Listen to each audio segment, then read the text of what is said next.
कहानी की शुरुआत में हमें एयरपोर्ट दिखाया जाता है जहां हम ब्रैड नाम के एक पायलट को देखते हैं। वो तेजी से जहाज की तरफ जा रहा होता है और साथ ही साथ वीडियो कॉल पर अपनी बेटी से बात भी कर रहा होता है। उसकी बेटी कहती है कि आज सुबह मैंने न्यूज देखी थी जिसमें बताया जा रहा था कि आप जिस एरिया में जा रहे हो वहां का मौसम बहुत ज्यादा खराब है, जिस वजह से और भी कई सारी फ्लाइट्स कैंसिल कर दी गई हैं, इसलिए आपको भी अपनी फ्लाइट कैंसिल करके घर वापस आना चाहिए। लेकिन ब्रैड मुस्कुराकर जवाब देता है कि मैं पहले भी कई बार ऐसे मौसम में सेफली जहाज उड़ा चुका हूँ, इसलिए तुम परेशान मत हो, मैं जल्द ही घर वापस आ जाऊंगा। ये सुनकर उसकी बेटी खुश हो जाती है और कॉल काट देती है। उसके बाद ब्रैड जहाज के केबिन में आकर को पायलट से मिलता है। को पायलट थोड़ा सा नर्वस था क्योंकि आज वो पहली बार फ्लाइट उड़ाने वाला था। तभी एक एयर होस्टेस आकर ब्रैड को बाहर बुलाती है, जहां एक पुलिस अफसर ब्रैड को बताता है कि इमरजेंसी की वजह से तुम्हें एक कातिल को अपने साथ ले जाना पड़ेगा जिसका नाम टोनी है। टोनी एक बहुत ही ताकतवर और खतरनाक इंसान है जिस पर मर्डर का केस है और अब इसे जहाज के जरिए दूसरी कंट्री ले जाकर उम्र भर कैद के लिए जेल में डाला जाएगा। वो पुलिस अफसर ब्रैड से कहता है कि ये जिम्मेदारी हम तुम्हें इसलिए दे रहे हैं क्योंकि तुम एक काबिल और समझदार पायलट हो। ब्रैड मान जाता है और टोनी को सबसे लास्ट वाली सीट्स में बिठा देता है ताकि बाकी पैसेंजर्स को कोई परेशानी न हो। उसके बाद सभी पैसेंजर्स अपने सीट्स पर बैठ जाते हैं और ब्रैड जहाज के स्टाफ के पास आकर कंफर्म कर लेता है कि सभी पैसेंजर्स आ गए हैं, जिसके बाद जहाज टेक ऑफ कर लेती है। ऊंचाई पर पहुंचने के बाद ब्रैड जहाज को ऑटो पायलट पर लगाकर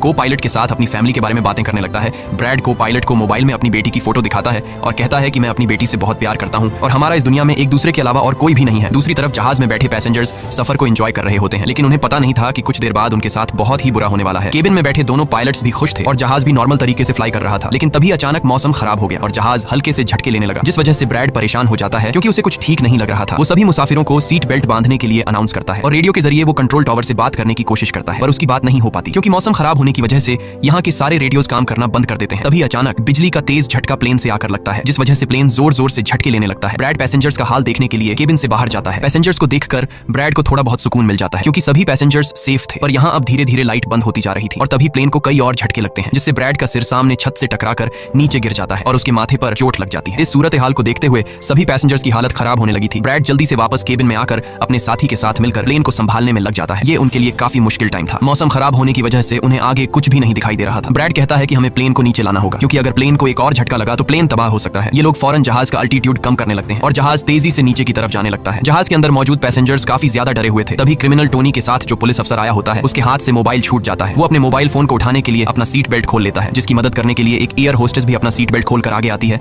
अब क्योंकि प्लेन तेजी से नीचे की तरफ जा रहा था, जिस वजह से उनका सीट बेल्ट खुलते ही ये दोनों तेजी से ऊपर छत से टकरा जाते हैं।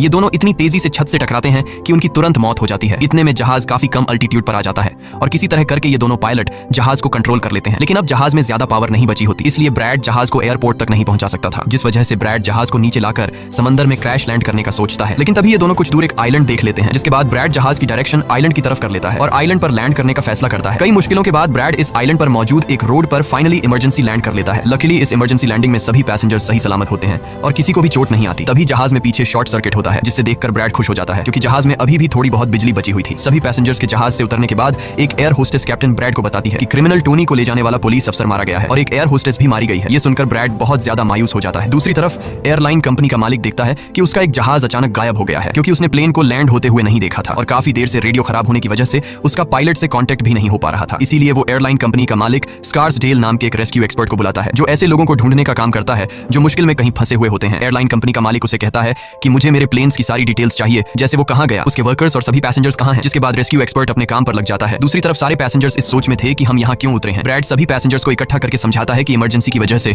हमें यहाँ उतरना पड़ा। प्लेन में अभी भी थोड़ी बहुत बिजली मौजूद है जिससे हम बाकी चीजों को ठीक कर लेंगे। तब तक आप लोग यहाँ आराम से रहें और आप लोग घबराइएगा नहीं, बहुत जल्द हम यहाँ से निकल जाएंगे। जिसके बाद ब्रैड प्लेन के पास आकर उसे ठीक करने में लग जाता है, पर वो देखता है कि जहाज में पावर काफी कम है, इसलिए उन्हें मदद का इंतजार करना होगा। ये लोग मैप निकालकर खुद ही अपनी लोकेशन देखने लगते हैं ताकि उन्हें पता चल सके कि आखिर ये लोग किस जगह पर हैं। ब्रैड का साथी को पायलट नक्शा देखकर बताता है कि हम एक प्राइवेट आइलैंड पर फंसे हुए हैं। ये जगह बहुत ही खतरनाक है। यहाँ पर ऐसे लोग हैं जो किसी सरकार या गवर्नमेंट की बात नहीं मानते। अगर इन लोगों ने हमें पकड़ लिया तो हमारी जान खतरे में पड़ सकती है और हमारी गवर्नमेंट भी हमें नहीं बचा पाएगी। ये सुनकर ब्रैड कहता है कि अब कहीं से भी करके हमें अपनी रेस्क्यू टीम को यहाँ पर बुलाना ही होगा ताकि वो आकर हम सबको बचा ले, क्योंकि यही एक रास्ता है यहाँ से निकलने का। जिसके बाद ये दोनों मदद बुलाने के लिए रेडियो ठीक करने लगते हैं, लेकिन आसमानी बिजली के टकराने से रेडियो बिल्कुल खराब हो चुका था। अब ब्रैड सभी पैसेंजर्स के पास आकर उन्हें बताता है कि किसी खराबी की वजह से रेडियो काम नहीं कर रहा, लेकिन आप सब परेशान मत हो। ब्रैड उन्हें तसल्ली देता है कि हम आइलैंड के दूसरी साइड पर जाकर रेडियो को ढूंढेंगे और कंट्रोल टावर को अपनी लोकेशन बताकर रेस्क्यू टीम को यहाँ पर भेजने के लिए कहेंगे, जो आकर आप सब लोगों को बचा लेंगे। और यहाँ ब्रैड एक बहुत बड़ा कदम उठाता है। वो कहता है कि मेरे साथ टोनी जाएगा। ये कहकर वो टोनी की हथकड़ी खोल देता है। यहाँ ब्रैड जहाज के को पायलट से कहता है कि तुम जहाज की पावर को रिपेयर करने के काम पर लग जाओ, मैं जल्द ही किसी भी कॉन्टैक्ट के जरिए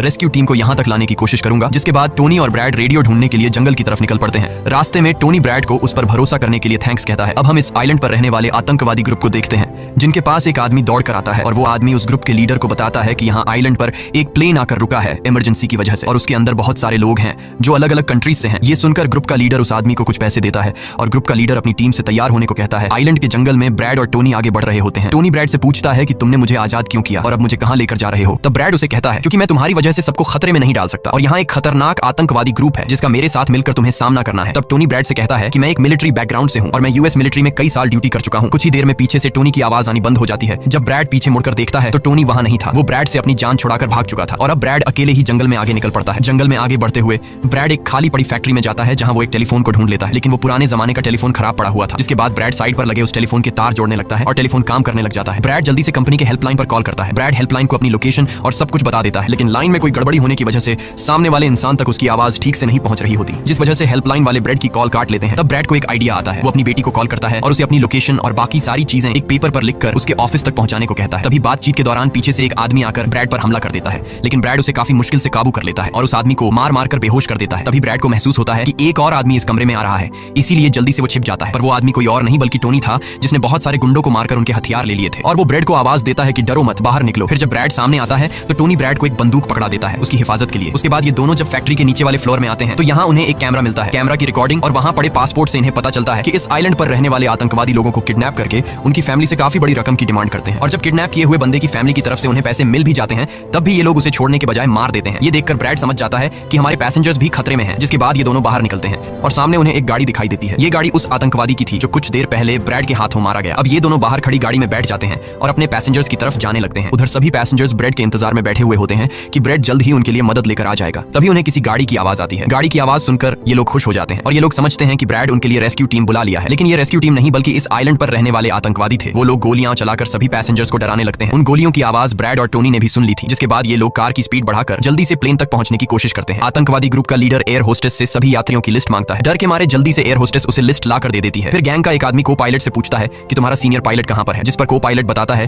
कि किसी काम से वो जंगल में गया था पर अभी तक वापस नहीं आया। तभी वहां पर ब्रैड और टोनी भी पहुंच जाते हैं, लेकिन ये दोनों चुपके से दूर से इन लोगों को देख रहे होते हैं। इसी दौरान एक औरत वहां से भागने की कोशिश करती है पर वो लोग गोली चलाकर उसे मार देते हैं। ये देखकर ब्रैड उनकी मदद करने के लिए जाता है पर टोनी उसे रोक लेता है और टोनी कहता है कि तुम शांत रहो, अभी जाना ठीक नहीं। गैंग का लीडर सभी पैसेंजर्स को एक बस में बैठा लेता है और गैंग का लीडर अपने 2 साथियों को वहीं छोड़कर उनसे कहता है कि जाओ, जहाज के अंदर जो भी कीमती सामान है उसे ले आओ। जिसके बाद ये लोग सभी पैसेंजर्स को अपने अड्डे पर ले जाने लगते हैं। गैंग के जाने के बाद ब्रैड टोनी पर गुस्सा करने लगता है कि वो लोग हमारे पैसेंजर्स को ले गए और तुमने मुझे जाने ही नहीं दिया। जिस पर टोनी उसे समझाता है कि वो लोग काफी ज्यादा थे, अगर तुम चले भी जाते तो इतनी बड़ी आर्मी से अकेले नहीं लड़ पाते। अब ये दोनों प्लेन की तरफ बढ़ने लगते हैं और उन दोनों गुंडों को पकड़ लेते हैं जो प्लेन से कीमती सामान चुरा रहे थे। ब्रैड गन पॉइंट पर उनसे पूछता है कि तुम्हारा लीडर पैसेंजर्स को कहां पर लेकर गया होगा, जिस पर वो बताता है कि यहाँ से कुछ दूर हमारा एक अड्डा है और वो सब वहीं गए होंगे। दूसरी तरफ ब्रैड की बेटी रेस्क्यू एक्सपर्ट के पास ब्रैड का लिखवाया हुआ पेपर दे देती है जिस पर प्लेन का लोकेशन और सारी जानकारी लिखी गई होती है। रेस्क्यू एक्सपर्ट सैटेलाइट की मदद से प्लेन की लोकेशन का पता लगा लेता है। उन्हें पता चल जाता है कि प्लेन एक आइलैंड पर फंसा हुआ है और उन्हें यह भी पता चल जाता है कि इस आइलैंड पर एक खतरनाक आतंकवादी ग्रुप है। इसके बाद वो रेस्क्यू ऑफिसर अपनी एक प्राइवेट आर्मी के कैप्टन को कॉल करता है और उसे ये सारी सिचुएशन समझाकर उस आइलैंड पर जाने को कहता है। प्राइवेट आर्मी का कैप्टन मान जाता है और अपने साथियों के साथ एक पैसों का भरा हुआ बैग और कई सारे वेपन्स के बैग गाड़ी में लोड करके उस आइलैंड पर जाने के लिए रेडी हो जाते हैं। दूसरी तरफ ब्रैड देखता है कि उन आतंकवादियों के ले जाने से पहले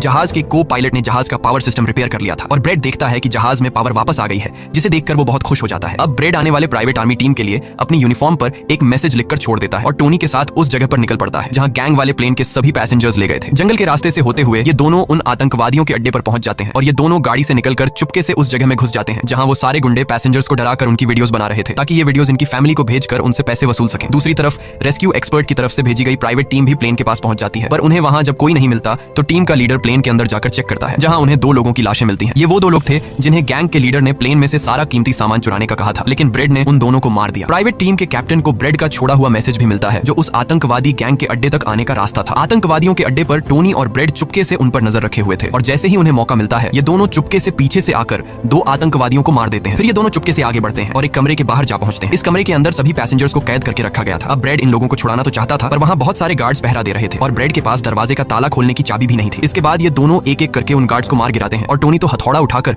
कई सारे गार्ड्स को हथौड़े से मार देता है। यहाँ ब्रैड एक गार्ड से चाबी लेकर उन पैसेंजर्स को कमरे से आजाद कर देता है। वो उनसे कहता है कि जल्दी से उसी बस में बैठ जाओ जिसमें तुम सबको आतंकवादियों ने यहाँ लाया था और वो सभी जल्दी से उस बस में जाकर बैठ जाते हैं। तभी टोनी ब्रैड के पास आकर बताता है कि यहाँ से गाड़ी के जरिए बाहर निकलने का सिर्फ एक ही रास्ता है, मगर वहाँ कई सारे गुंडे बंदूक लिए खड़े हैं जो हमें देखते ही हम पर गोलियां बरसाना शुरू कर देंगे। जब ब्रैड पैसेंजर्स की तरफ देखता है तो वो सभी बहुत ज्यादा डरे हुए होते हैं। अब यहाँ ब्रैड अपनी जान को खतरे में डालते हुए एक फैसला करता है और टोनी से कहता है कि मैं वहाँ पर मौजूद सभी आतंकवादियों का ध्यान भटकाऊंगा और तुम मौके का फायदा उठाते हुए सभी पैसेंजर्स को यहाँ से ले जाना। अब पहले तो टोनी ब्रैड को ऐसा करने से मना करता है। वो कहता है कि ऐसा करने से वो लोग तुम्हें मार देंगे, लेकिन ब्रैड कहता है कि इसके अलावा हमारे पास और कोई दूसरा रास्ता नहीं है। ये सुनकर टोनी मान जाता है। ब्रेड वहां से निकलकर आतंकवादियों के पास आता है। वहां ब्रेड गैंग के लीडर से बात करता है कि मैंने हेल्प के लिए इन्फॉर्म कर दिया है, जल्द ही यहाँ पर रेस्क्यू टीम आ जाएगी, इसलिए सभी पैसेंजर्स को यहाँ से जाने दो। ये सुनकर सभी गैंग वाले ब्रेड पर हंस पड़ते हैं और ब्रेड को पीटने लग जाते हैं। गैंग का हेड कहता है कि ऐसे कैसे छोड़ दूं, पैसों के बिना मैं किसी को नहीं छोड़ता। और अब जैसे ही ये लोग ब्रेड को मारने वाले होते हैं तभी वहां पर प्राइवेट रेस्क्यू टीम पहुंचकर आतंकवादियों पर हमला कर देती है और काफी देर तक गोलीबारी करने के बाद गैंग के कई सारे लोगों को मारकर वो ब्रेड को छुड़ा लेते हैं और ब्रेड को बस में उठाकर यहाँ से निकल जाते हैं। यहाँ गैंग का लीडर देखता है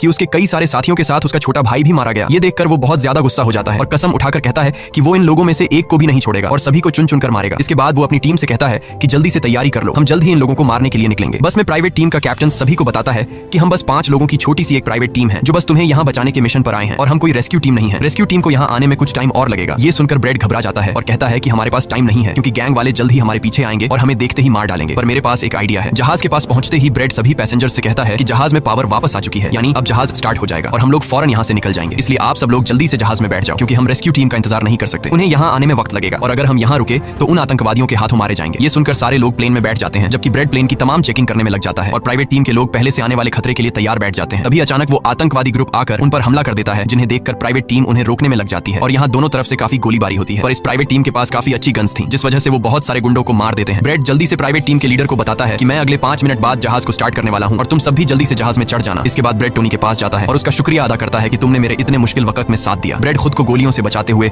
अंदर जहाज में आकर अपने केबिन में बैठ जाता है और अपने साथी को पायलट के साथ मिलकर प्लेन को स्टार्ट करने में लग जाता है। उधर टोनी के पास गोलियां खत्म हो जाती हैं और जब वो बुलेट्स ढूंढने के लिए प्राइवेट टीम का बैग चेक करता है तो उसे वहां पैसों से भरा हुआ एक बैग मिलता है। लेकिन इस वक्त टोनी पैसों को छोड़कर दूसरी बैग से गोलियां निकालकर दोबारा आतंकवादियों से लड़ने लगता है। यहाँ तब तक ब्रेड भी प्लेन को राइट साइड पर घुमा देता है। अब प्राइवेट टीम के सोल्जर्स भी एक एक करके जहाज में चढ़ने लगते हैं और टोनी उन्हें कवर फायर देता है। पावर आने की वजह से रेडियो भी काम करने लग जाता है। अब ब्रेड को प्लेन कंपनी का मालिक बताता है कि मैं तुम्हें कोई सुरक्षित जगह बता दूंगा जहां तुम जा सकते हो। अब सभी लोग जहाज में चढ़ जाते हैं पर टोनी नहीं चढ़ता। वो पैसों से भरा बैग लेकर वहां से भागने लगता है क्योंकि अगर वो इनके साथ प्लेन में वापस गया तो पुलिस वाले उसे फिर से पकड़कर जेल में डाल देंगे। गैंग का लीडर अपने साथियों को मरता हुआ देखकर गुस्से से पागल हो जाता है। वो प्लेन के सामने रॉकेट लॉन्चर लाकर उन्हें एक ही झटके में उड़ाने का सोचता है, लेकिन सही टाइम पर टोनी उसे देख लेता है। अब टोनी जल्दी से बंदूक उठाकर उसे शूट करके मार देता है और सभी लोगों की जान बचा लेता है। ये देखकर ब्रेड टोनी के इस काम से बहुत खुश हो जाता है और ब्रेड अपनी पूरी ताकत लगाकर प्लेन उड़ाने में कामयाब हो ही जाता है। ये देखकर टोनी सभी पैसेंजर्स और ब्रेड के लिए खुश होता है और पैसों का भरा हुआ बैग लेकर जंगल की तरफ भाग जाता है। ब्रेड जहाज को इस आइलैंड से दूर ले जाता है और जहाज का मालिक उसे एक एयरपोर्ट के बारे में बताता है जहां ये लोग जा सकते थे, जो अब इनके काफी करीब था। ब्रेड एयरलाइन कंपनी के मालिक की बताई हुई जगह की तरफ जहाज को ले जाता है, लेकिन तभी एक बार फिर जहाज के इंजन में आग लग जाती है